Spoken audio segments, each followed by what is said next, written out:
Thanks for joining me here in my living room, folks. I'm Vince, but you can call me Chente. What I brought you here for is to explain what my video is about. I'm going to do like 5 little short rants. One's about why can't men call and just ask a guy to go hang out, have a cup of coffee. Seems to be kind of a taboo. It's something we just don't do, right? The other thing is I have these moments of clarity of mind that I just cherish so much. I want to talk a little bit about that. I go to get my hair cut at a barber shop, and it's quite an experience for me. I really have fun with the folks there, telling them how I feel about how barbers should be, so that it helps them when they become a barber. The other thing is I'm really loveless, and I want to tell you about that. And the last thing is something I'm starting to find myself doing when I go out in public is I share the joy. And so those are the things I'll be covering. I hope you take the time to hit notifications so you get my next video when it comes out, and like and subscribe if you haven't already. I'm actually watching Bill Maher and Seinfeld on that Bill Maher sit and talk to each other show. I don't know if I get it in there. Can I? No. I guess I can't spread it out and make it fit to so you can see it. And actually, I'm still plugged in charging. But anyway, they were talking about, they call each other, Leno or Bill or Seinfeld or whoever. They just can't call each other and meet up and hang out. Guys like me can't do that either. I can't call up somebody I'm not close enough with, at least. I got maybe one guy left now, at least since I moved to the States, that I could probably do that with, and he's out driving semi trucks, so I don't see him every 4 to 6 months for about 3 or 4 days. It's nuts. He comes back just to go to VA. But it's weird that you can't just call up somebody and say, hey, let's hang out. Can you meet me at a coffee shop and let's just hang out and talk? You can't do that. Guys think you're really weird if you do that. Or they think you're homosexual or something. Homosexuals don't call up random people and do that. They call up people that they know are the same way if they were looking to hook up with them or something. They don't do that with a guy that they want to hang out with for those reasons. I mean, a homosexual might call you to hang out just like I might call you to hang out. I'm just saying that that's what guys think when they get a call like it, because guys just don't do that. And I'm saying, why not? Why can't we? Why don't we? Maybe I'm going to start a new trend of old men or just adult men where they just call each other up and say, hey, let's go have a coffee. Let's talk. Seinfeld was doing on having a coffee with a comedian or something, remember, in a car, and it was a great show. But those same people that he knows, they're friends, he doesn't feel he can just call up and say, hey, come over and my house and have a cup of coffee, and we just hang out. It's so stupid that men can't do that.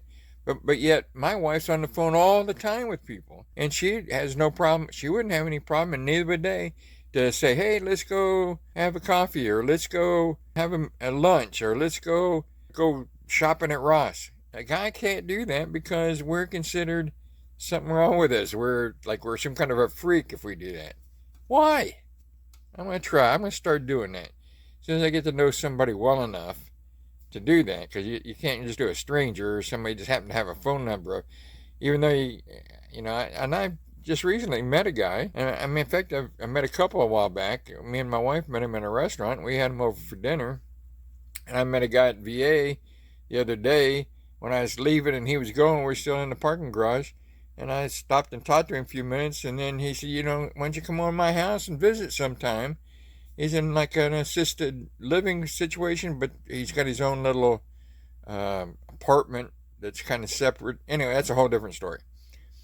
And then I went over and I did visit with him. We ended up getting a tour. He gave me a tour of the whole facility and a little bit of his house, and we shot some pool, and I headed home. And I told him I was going to do this, and then about a week later, I've called him and asked him over for dinner. He's coming over I don't know, I think in about 5 days he's coming over for dinner. My wife loves, hosting people to come and visit. Anyway, I'm getting off track.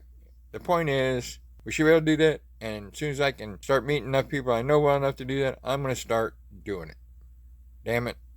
I think the best times in my life were moments. When you're worrying, you're stressed out, you've got so much going on, you can't keep up, you feel overwhelmed, or even a little thing that's really bugging you a lot, and you solve it or you figure out what to do about it, how to fix it, or a trick around it or something, and you just have that moment of clarity of everything's right, everything's just perfect, and you feel good and comfortable and very satisfied with everything because things are worked out.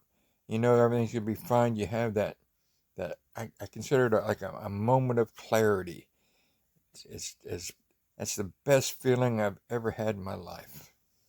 I've been getting my haircut at Advanced Barber College. It's where I call them kids, but where there's a school to learn to be a barber. I like to go there partly because it's cheap. It costs like $4 or something. And I also kind of like to, you know, talk to these young folks. It's kind of fun. They'll ask me about how do I want my hair cut, and I'll say, make me look like Paul Newman. They'll know who he is, of course. Although there's pictures of a bunch of movie stars in the place, and Paul Newman happens to be one of them. And of course, somebody else say something about Brad Pitt, and I said, no, I don't know Brad Pitt. I can't handle all those women. And then it gets into a discussion. But kind of what I was talking about here is, as a barber, it seems to me like that's a very intimate with your customer kind of a job, right? Like your women that give pedicures or manicures, or a bartender, right? Somebody you can tell your stuff to that you normally wouldn't tell somebody that you didn't know very well, right? And so one of the things I try and convey to these guys is that sort of thing. And the girls, I'm sorry, and I say guys in the general sense. And I also say, any barber jokes. Don't you need to know some barber jokes if that's going to be your job, being a barber? Shouldn't part of your job be kind of entertain customers? You cut their hair, especially the quiet ones that, really don't converse much unless they specifically say they want to be left alone and just get a haircut and leave. And that's probably some people. But so anyway, kind of convey a few barber jokes I know and get them thinking about these kind of things. And then the last few times, one of the instructors there have asked me to come into the class and let him use me as they call us a model when they use somebody, and show him how to cut hair by using me sitting in the barber chair and him cutting my hair. And he usually does 2 or 3 different kind of cuts on my hair to show him how to do it. And I end up getting a free haircut from a licensed barber out of the deal. So, yeah, I think that's what I wanted to say. I'm a list maker. I love my lists. I know there's a lot of you people out there that love your list. It's like I do, right? But if I get a few things down my list, I still have anxiety. It feels great at first. I love crossing off an activity or a project or a job, whatever you want to call it, off my list. But there's always something on the list, and I feel anxiety because I have things I need to get done on my list. Even though I have no need to get most of them done. They're mostly things so I have something to do, right? And if I don't have anything on my list, I have anxiety because I don't have anything on my list and I don't have nothing I need to get done. So I don't get that feeling of accomplishment when I line it out.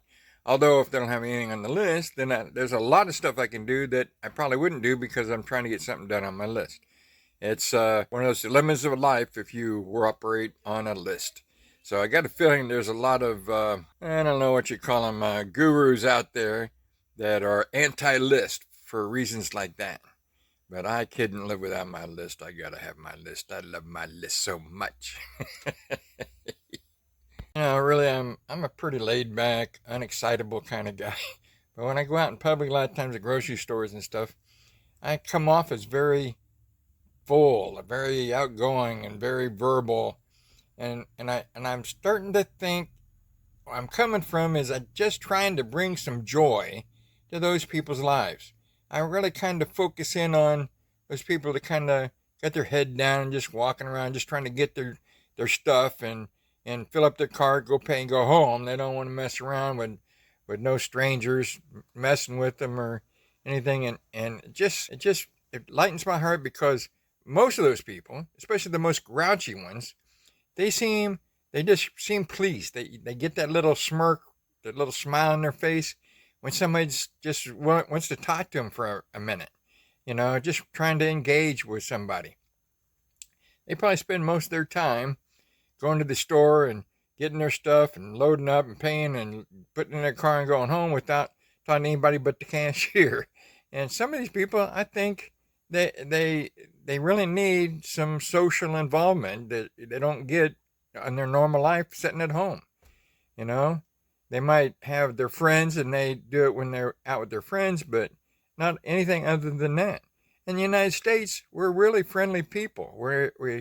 What I find is they don't seem strange that some stranger talks to them, and they're all good with that, even though they don't really comfortable if you get too familiar with them, like you knew them for years and years or something, and they're not open usually to become friends and see each other than that moment of time in their life at the grocery store. But I'm starting to feel like I want to be the guy that brings joy to people's lives, at least individuals that I see out there that look like they need it. So wish me luck with that, because I think that's what I'm going to start focusing on a little bit. All right, thanks, folks. I hope you guys enjoyed those rants as much as I enjoyed doing them. So you want to enjoy the next video? I got a recommendation I'll be putting here somewhere in the end screen. And go ahead and watch that next. And I'll see you next time. Or I'll see you in that video. Anyway, it's hard to say goodbye. How do you say goodbye on these things? Anyway, as Long Ranger or Tondo, no. Roy Rogers used to say, until we meet again. I like that.